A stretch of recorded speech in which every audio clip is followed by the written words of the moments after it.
Pertempuran sengit terjadi di arah Kupiansk, wilayah Kharkiv, di mana Resimen 352 Rusia melancarkan serangan besar-besaran terhadap infanteri angkatan bersenjata Ukraina.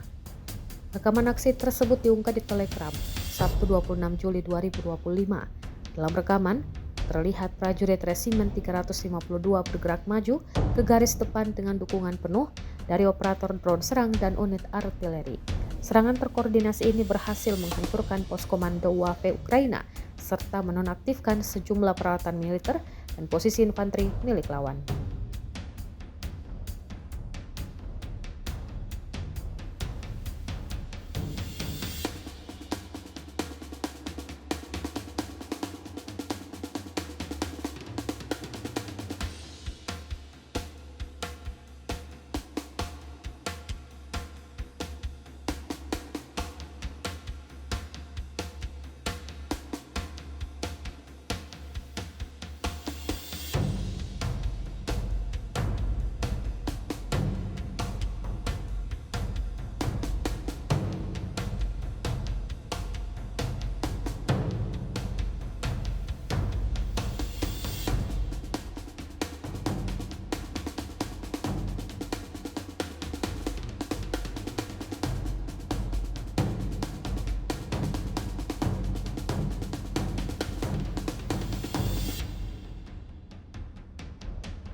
Download Tribun X sekarang, menghadirkan lokal menjadi Indonesia.